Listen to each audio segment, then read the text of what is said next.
What's up, everyone? Welcome back to the channel. Thanks for joining me.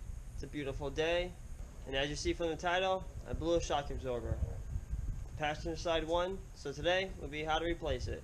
It's not too hard. This will be for 97 to 03, I think. Four-wheel drive model. So if you have one of those, or you're trying to look up how to do it, stay tuned. I have the camera flat. I don't know if you can tell how much lower the left side, the passenger side, is sitting than the right side, but it is sitting lower. Now what I did was I went ahead and I measured both shock absorbers to see what the height of them was, and this one was a ½ an inch more compressed than the other one. And then because of it, if I hit a bump or something a little too hard, you can hear it. So I went ahead and ordered 2 new ones. I'm going to just replace both of them. I'm going to first do that one, and then see how it looks and see if that fixed the problem, which it should. And then I'm going to go ahead and do the other one.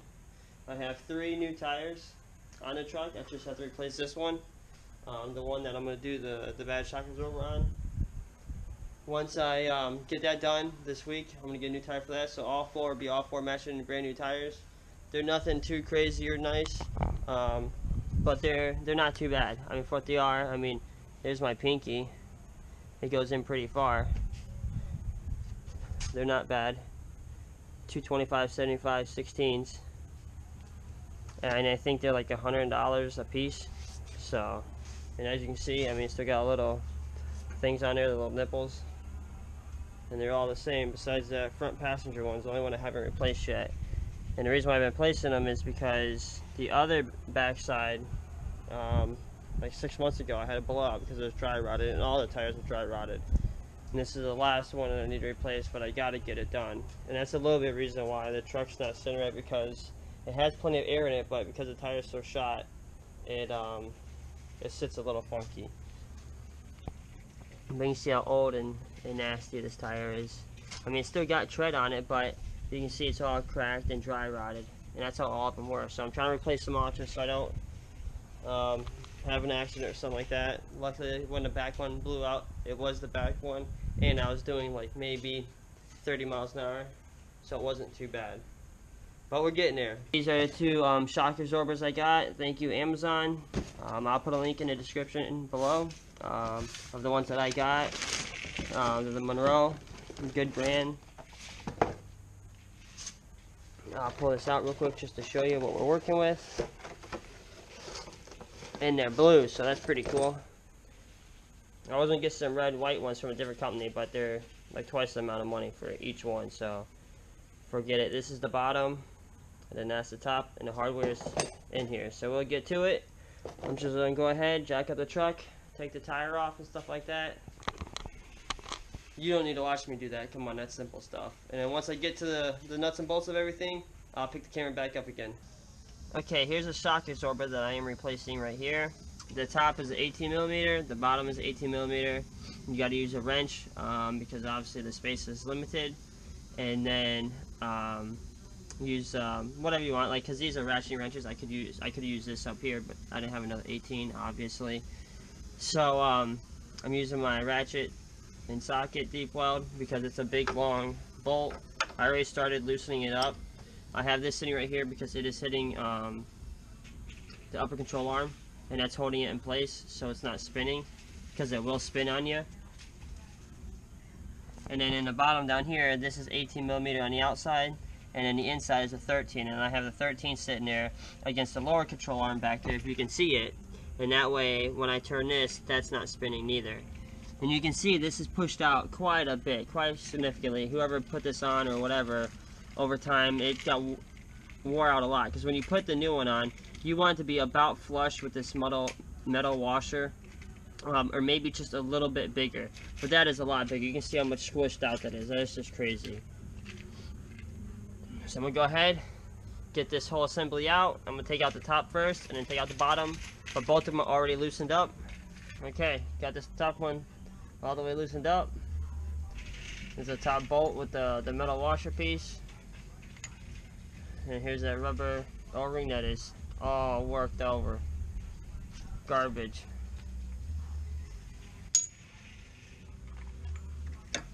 Now I'm going to go ahead and finish doing the bottom. Okay, I'm going to go ahead and pull this shock absorber out, and you might have to use something like a pry bar or something in the bottom just to get it up out of there.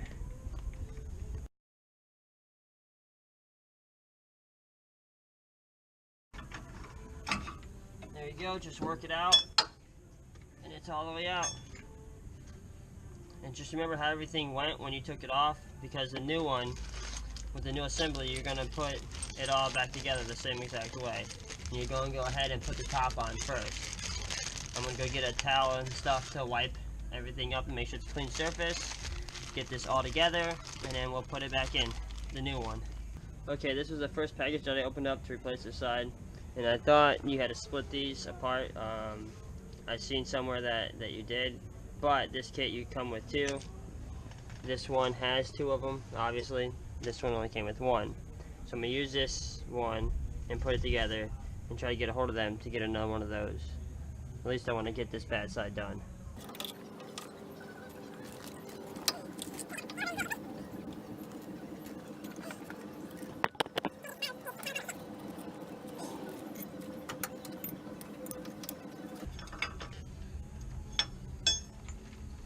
I'm going to make this process a little faster.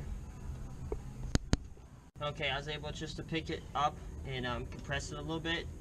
It actually wasn't as hard as I thought it was going to be. And then with it compressed it a little bit, I was able to put it over and it slid right down. Now it's not in the hole 100%, but I'm going to first get this top in like I said. So make sure you have the rubber grommet facing the right way when you put it on. You want to make sure when you tighten it that the rubber grommet is flush with this metal piece, so you know you're compressing it a little bit. And just make sure it's sitting in the hole right. Looks pretty good. Just gonna go ahead and get the proper tool and tighten it down. Okay, use my jack just to jack up the lower control arm a little bit, just to get into place. And I used my screwdriver just to make sure that it was set up just perfect enough to put the bolt back in.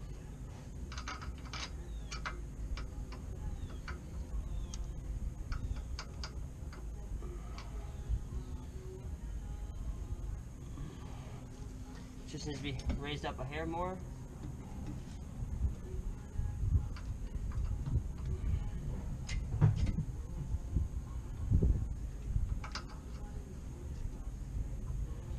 Close.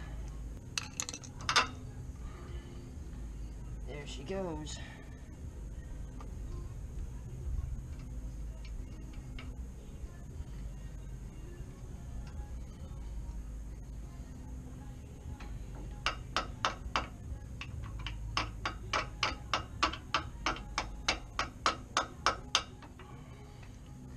See, it's not to put some threads on it.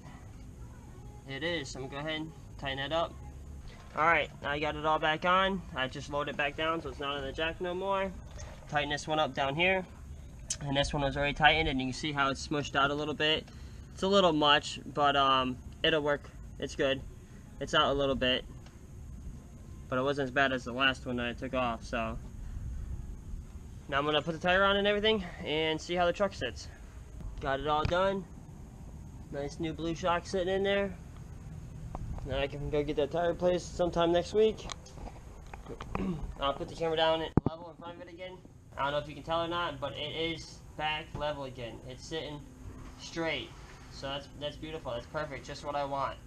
Now I was planning on doing the other side, but I'm still missing, like I said before, one of those rubber grommets that go in between it. So I could reuse one of the ones on there, but that is a big no-no from the other side when I go to replace it. So since this was a bad side and that's done, taking care of the problem, at least the problem's fixed for now. I'm going to go ahead and get a hold of the company, Monroe, which is a good company, and I'm going to see if they can send me just another rubber grommet bushing thing, whatever you want to call it, and then I can go ahead and do the other side. But the install is going to be the same on both sides, so it ain't like I need to do a video for that one. You guys don't really need to see. If you can do one side, you can do the other. It's that simple. It's real quick. Took me maybe 35-40 minutes altogether, including jacking up the vehicle, putting jack stands under it, and everything like that. It's just 2 bolts, bam, done. Simple. Like I said before, I'll put the link below. Look at this dog. Ain't even my dog, just showed up random. What the heck? That's crazy. Weird. But I'll put a link in the description below for the Morel shocks that I got off Amazon.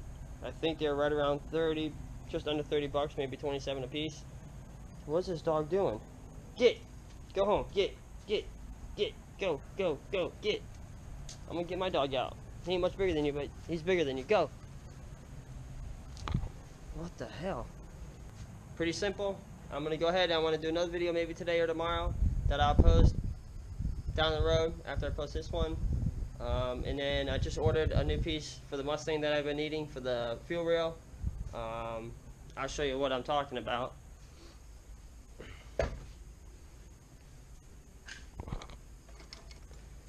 A piece like this. I ordered this one and I ordered this one to try to get it to work, but neither one of these will hold gas. Gas is very thin, so it just pisses out of them. So I just got it connected to the threaded part, which is how it was when I bought the car, and I didn't know it until the hose dry rotted. I had to replace it, then found it out, and I've been trying to fix it ever since. So that it should be coming in hopefully within the next week or so, and then I'm gonna want to be ordering more parts for the Mustang. So we'll see. I don't know what I'm gonna get yet, what route I want to go, but maybe a couple more go fast parts. Just want to say thanks for watching. If you haven't already, hit that subscribe button. Give this video a big thumbs up. Till next time. Peace.